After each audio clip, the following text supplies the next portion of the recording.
Yeah. So now, so there are so many answers that we are trying to get in terms of strain energy. Another answer coming that the energy stored in a body due to deformation. Wonderful answer, Purna.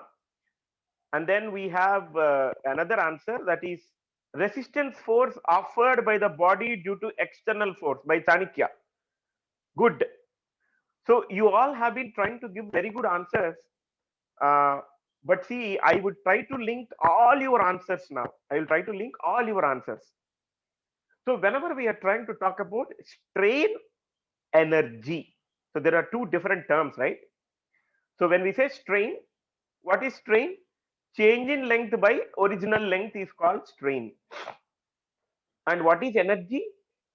Energy is directly proportional to, or it replicates, or it gives the understanding of the amount of work done on an object or a body. Wonderful answer. Just now I got one more answer by Bala. So work done is a very important phenomena when we try to define strain energy. So why it is called strain energy? Why it is not called stress energy? Because the reason is whenever an external force is applied onto an object or a body or a structural member or a person or anything which we are holding in our hands with some sort of loading. Okay. So when an external loading is applied onto an object or a body, the body will deform. The body will deform. Whenever there is a deformation in the body, there comes the strain concept. Okay. The moment you say there is a deformation in the body, it will undergo some strain. The moment there is a stress that is there in the body, so the stress, when we talk about it, is it external or internal? Stress is external or internal? A very important question this is. How do we define a stress? Stress, either it is external or internal. So the answer for that would be simple. I'll put it this way. Let us say that, see now, you can see my hand, all of you. You can see my hand right now. So when you see the hand, I'm trying to pinch one end of the portion. I'm trying to pinch it. So see, when I'm trying to pinch one end or hold it tight, the force that is applied from the right hand is external. What is that? The force that I'm applying with the help of right hand is external force. And whatever I am experiencing when I'm trying to hold it tight, see, I'm getting a small pain here in this junction. So this pain actually is internal, right? Am I experiencing it externally? No. So when a force or a pressure is applied externally, the feeling that we get internally is called a stress. The feeling that we get internally is called a stress. So on a funny terms, we can also say one more way. How do we define a stress? Simple logic. So I'll say that, guys, you will all be having, a series of assignments. Almost, I'll give 20 assignments to you. You need to solve and get the things done. That's what I will say. Let us assume like that. Okay. So if you try to see that, yeah, I'm trying to give what? I'm trying to give 20 assignments to you. So I'm putting pressure on your head. So when I give 20 assignments, what will happen to you? You will feel stressed. Wow, so many things are given to us. So are you feeling it internally? No, you are feeling it externally. And always the stress is internal. It's the internal resistance offered towards the external pressure or external force. That's point number one. But how do we link it in the overall scenario? Like when we define the strain energy, so this strain energy concept is actually defined as the internal, this is an internal behavior or internal work done. Internal work done on a deforming body. Internal work done on a deforming body due to externally applied pressure or force. Simple logic, right? Now you can correlate. Strain is related to deformation. Energy is related to work done. So whenever we are trying to apply a force, like I'm hitting my hand right now, what is, see, I'm putting my hand very loosely. So when I push it, it is moving by some distance, right? So there is some deformation happening. So because there is some deformation that is happening because of this pressure, my hand is experiencing some sort of strain, right? So wherever there is a deformation, strain automatically will be there. And there is some work done internally also for its movement, and that internal work done is called strain energy. So this is where you have to define whenever we will be talking about this strain energy concept. Okay, so one of the very important aspects this is, and it has got a lot of practical applications, lot of importance it has got in terms of understanding the behavior of various members. Okay, so now I will try to write the definition so you all can make a note of it. So this is an important definition to all of us. So what is strain energy? Okay, so the first part is unit 2,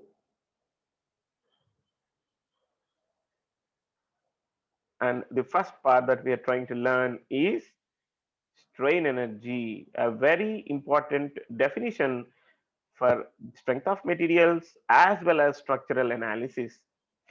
So what do we say? It is defined as, it is defined as, oh yes, there is a good question. I'll be answering that in some time soon. It is defined as the internal work done,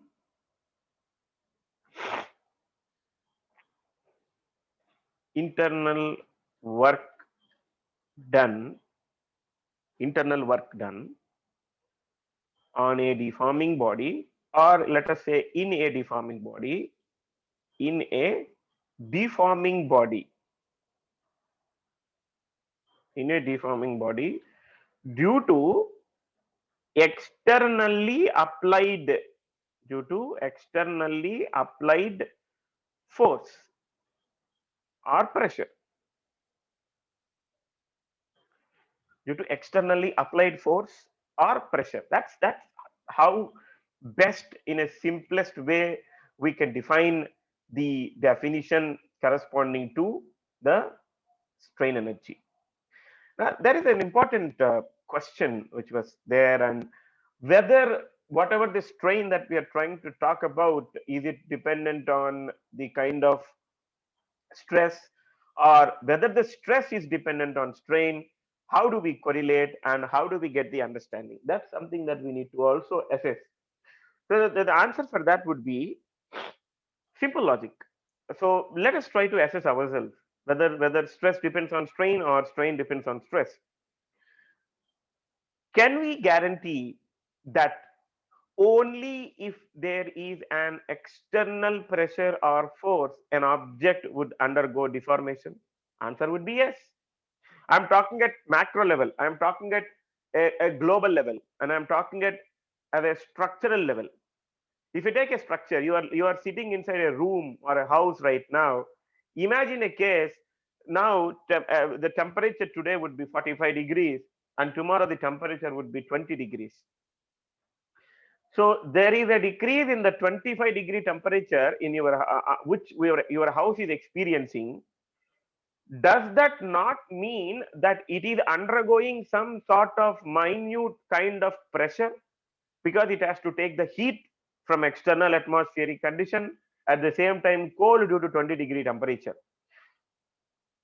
So that means with the strain here is dependent on the amount of pressure or the load or the force or the atmospheric conditions or anything that it is acted upon. The moment we say force, it is directly proportional to the stress. So with a simple movement, with a simple application of pressure, either directly or indirectly, an object or a material or a structure will undergo some strain. And the moment we say the force, it is stress.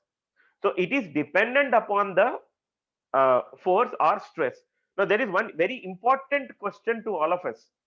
This is a very important question, and you can think and answer. I hope I have answered that. But before that, which comes first, stress or strain? Which comes first, whether it is stress or whether it is strain? Which is the one that is very important?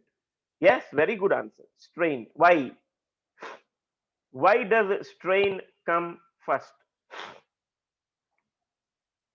Because normally we think that, the stress comes first in general, but that is actually not. This is a very important concept in strength of materials also. You have to, and you need to understand that it is the strain that comes first. It's not the stress, because you have to answer that. Why?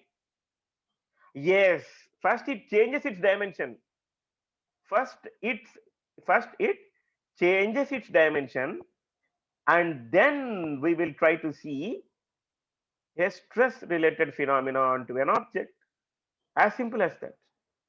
See, that is why we always should try to question ourselves that what would happen? It changes its dimension. When it is changing its dimension, what will happen? The object will deviate from its original position. That means the deformation is happening there. And whenever we talk about the deformation, what is that we will see? Strain. That's why, if there is a this is a very, very, very important interview question, or a very important question for competitive exam. The strain comes first, and that is why even in strain energy, nobody will say stress energy. Everybody will say strain energy, because the body is deforming, and because of the deformation characteristics of an object or a body or a structure, what will happen? It will undergo some energy. It will have some internal work done. That's why strain comes first. There are a lot of examples which we can discuss, at a separate note of, how this behaves, how this specific concept would work. It's a fundamental concept which we all should know in strength of materials one. No problem. So this is the answer. Okay. In detail, we can learn it at any point of time. If you need explanation, I'm more than willing to assist you in that. So ultimately, this strain energy that we are trying to talk about right now is because of any type of load that it can undergo. So it can be subjected to any type of loading. So what does that mean? So when we talk about, so there are different types of forces. So what are the types of forces that we already have seen? So types of forces or types of behavior, you can say. So axial force, okay, axial force, and then the behavior. Rather, I will say this as behavior. That's that. Uh,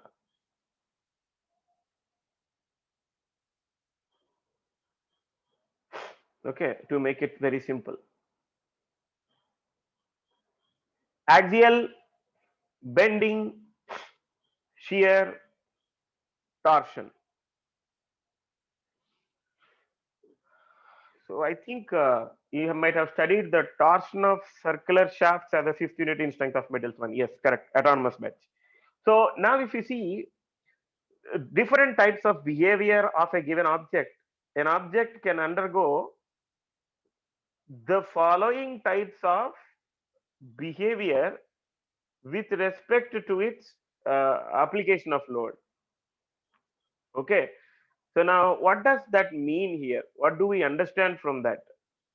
So this is actually axial. So axial means if you take an object and try to pull it or push it, it will either elongate or compress.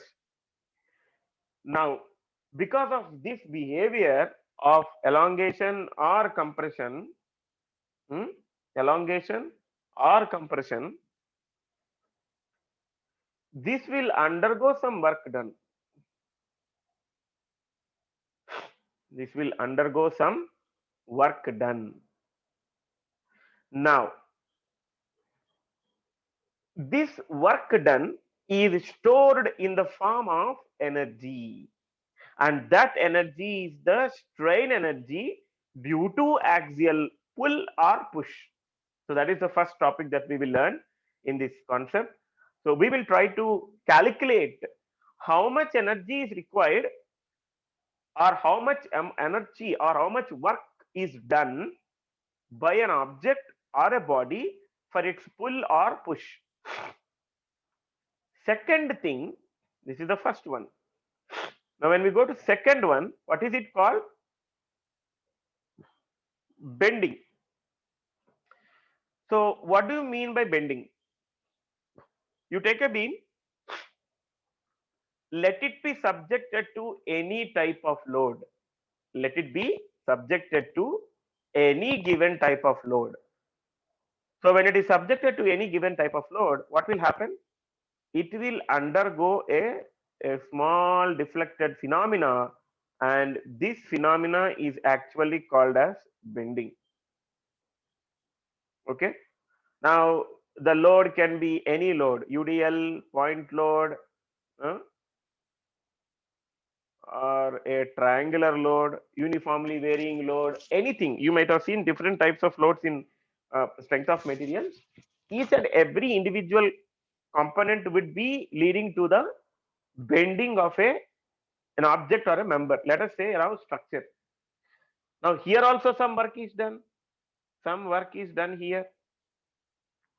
Okay.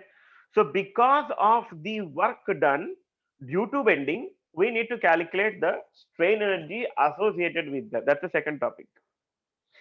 The third topic is actually shear. So what do you mean by shear? So shear means, you have an object like this and we are cutting it into a slice. So this specific part will undergo shear, and this specific part also will undergo shear. So because of the shear phenomena of a structure or a body, again work is done and strain energy due to shear should be calculated. Last one is twisting or torsion. So you can see that it will just behave in a more peculiar way. This is a kind of twisting. An object, if we are trying to sketch it and trying to pull it, or trying to apply some sort of shear, but in terms of twisting, you can twist an object and it will lead to torsion. Okay. So our responsibility is to try to calculate the total strain energy and total strain energy for each of these individual behaviors. And as of now, we will be dealing only about the strain energy in elastic bodies. Strain energy in elastic bodies. We are not going to talk about any material which is not elastic in nature, at least for this specific subject. Strain energy in elastic bodies. That's what we are more concentrated or more focused on. So in simple terms, in a basic fundamental understandable terms of what exactly strain energy is, it gives a very simple concept. So what are we trying to say? It will talk about the work done. So how do we define the work done? So when we plot a graph, you should see it here. When we plot a graph between the stress and strain, or the load as well as deflection,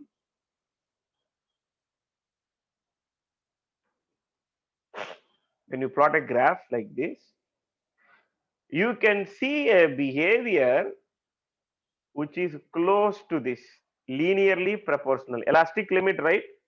We are talking about the elastic limit.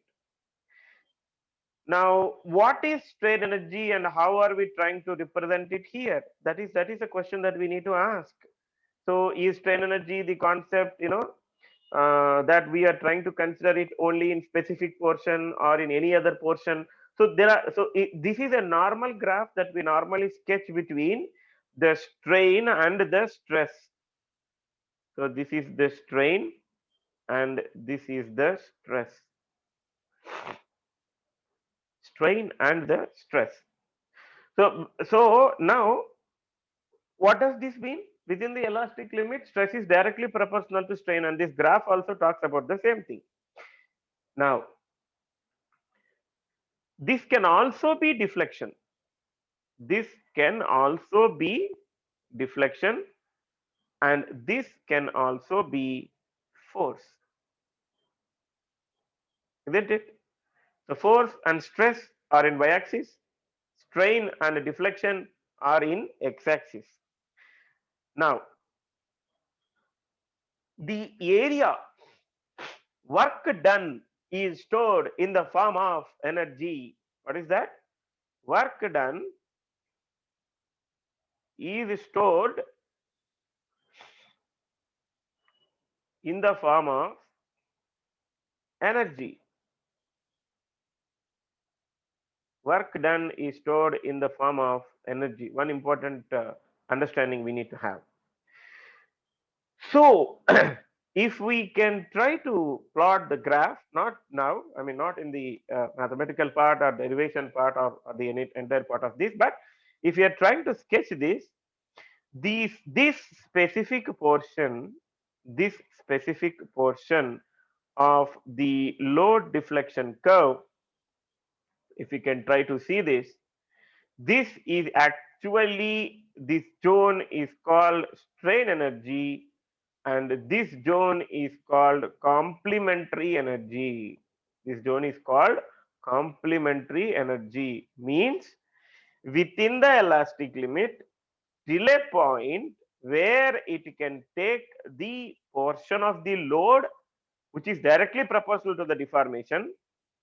So this is graphically proven that the bottom portion of this curve is strain energy, that is the amount of work done, and the top portion is called complementary energy. The name itself is saying that complementary energy.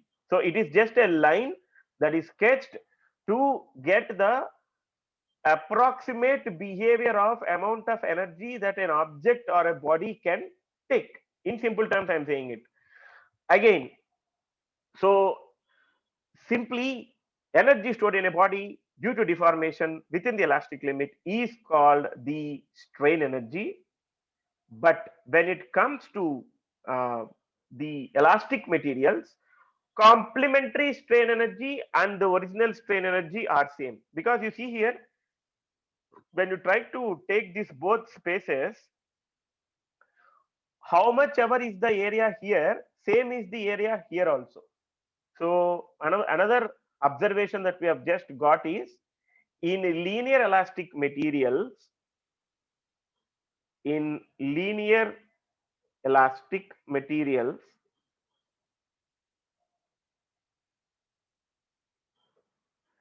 strain energy and complementary energy are same. Complementary energy are same, one and the same. So this is also one of the important observation in this topic, because you see here, this is zone 1, this is zone 2. So area A1 is equal to A2 here, same na, almost everything is same, one is bottom and one is the top. But when it comes to non-linear, which is not beyond the scope of our understanding right now, then that separate concept would definitely change.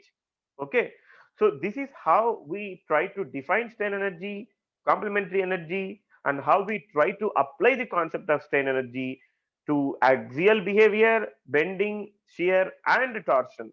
So in the coming classes, what we will do, we will try to derive the expressions for the strain energy due to axial load, bending, and shear forces. Of course, there are certain very important concepts that are also there in this chapter. One such concept is called, it's a difficult term. It's a name of the person, Castigliano's theorem. This is also one of the energy method, and second one is unit load method. So very simple concepts these are. You need not even spend much time. Basic. This also is one of the easiest chapter in structural analysis. Only one chapter here, easiest one.